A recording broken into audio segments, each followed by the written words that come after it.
I really love this story. It has to do with plants. We've been talking a little bit about plants lately. It's called Tops and Bottoms. It's by Janet Stevens. Tops and Bottoms. Oops.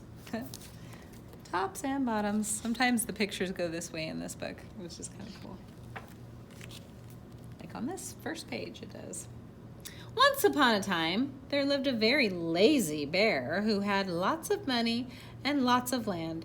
His father had been a hard worker and a smart business bear, and he had given all his wealth to his son. But all Bear wanted to do was sleep, so he's a little bit lazy.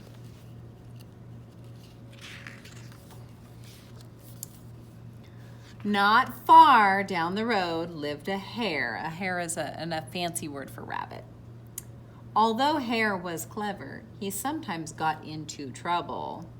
He had once owned land too, but now he had nothing. He had lost a risky bet with a tortoise and had sold all of his land to Bear to pay off the debt. Hare and his family were in a very bad shape. The children were so hungry. "Father Hare, we must think of something," Miss Hare cried one day. So Hare and Mrs. Hare put their heads together and cooked up a plan. There they are. They're very hungry. They don't have enough food. They got to think of something. And then they see Bear and they come up with this plan. The next day, Hare popped down the road to Bear's house. Of course, he was asleep. "Hello, Bear, wake up. It's your neighbor, Hare, and I have an idea." Bear opened one eye and grunted. "We can be business partners," Hare said. "All we need is this field right here in front of your house. I'll do the hard work of planting and harvesting, and we can split the profit right down the middle. Yes, sir, Bear. We're in this together. I'll work and you sleep." "Huh?" said Bear. "So what will it be, Bear?" asked Hare. "The top half or the bottom half? It's up to you, tops or bottoms." Let's see," Bear said with a yawn. "I'll take the top half, Hare." "Right, tops," Hare smiled. "It's a done deal, Bear." He's got a little plan. He's like, "Hey, if you let us plant on your land, we'll let you keep the top half of the food, and we'll keep the bottom half." He made a deal with him.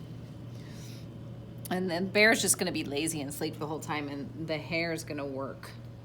So Bear went back to sleep, and Hare and his family went to work. Hare planted, Miss Hare watered, and everyone weeded.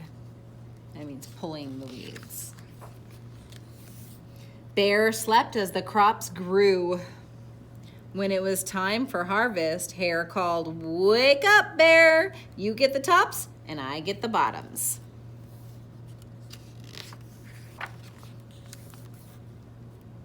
Hare and his family dug up the carrots, the radishes, and the beets. Hare plucked off all the tops and tossed them into a pile for Bear and put the bottoms aside for himself. So he planted the crops so that all the good part was at the bottom. And then he gave Bear all the yucca part, the part that you don't really eat. He put that in his pile. It's kind of smart, but not very nice. Oh no, look at the bear. He's not happy about that. Bear stared at his pile. "But Hare, all the best parts are in your half." "You chose the tops, Bear," Hare said. "Now, Hare, you've tricked me. You plant this field again, and this season I want the bottoms." Hare agreed. "It's a done deal, Bear." Oh, I think he's gonna do something tricky again. So Bear went back to sleep, and Hare and his family went to work. They planted, watered, and weeded. They're working really hard. Bear's really not doing anything. Bear slept, and the crops grew. When it was time for the harvest, Hare called out, "Wake up, Bear! You get the bottoms, and I get the tops." Oh no.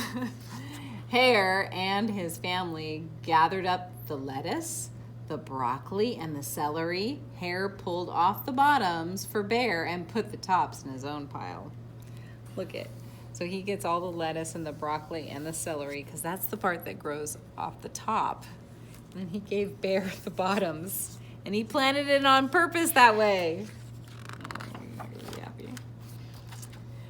Bear looked at his pile and scowled. Hare, you've cheated me again. But Bear, Hare said, you wanted the bottoms this time. Bear growled. Grrr. You plant this field again, Hare. You've tricked me twice, and you owe me one season of both tops and bottoms. You're right, poor old Bear, sighed Hare. It's only fair that you give both tops and bottoms this time. It's a done deal, Bear. I wonder what he's going to plant this time. So Bear went back to sleep, and Hare and his family went to work. They planted, watered, and weeded, then watered and weeded some more. Bear slept as the crops grew. When it was time for the harvest, Hare called out, "Wake up, Bear! This time you get the tops and the bottoms." Look at the corn. There, in front of Bear's house, lay a high field of corn. Hare and his family yanked up every cornstalk. Hare tugged off the roots at the bottom and the tassels at the top and put them in a pile for Bear. Then he carefully collected the ears of corn in the middle and placed them in his own pile. Bear rubbed his eyes and watched. See, Bear, you get the tops and the bottoms. I get the middles. Yes, sir, Bear, it's a done deal. He put all the bad part there, and he did that on purpose. By now, Bear was wide awake.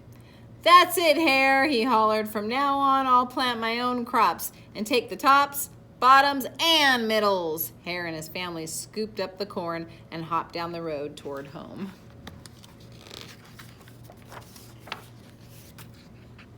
Bear never again slept through a season of planting and harvesting. Hare bought back his land with the profit from the crops, and he and Miss Hare opened a vegetable stand. And although Hare and Bear learned to live happily as neighbors, they never became business partners again. It's cute.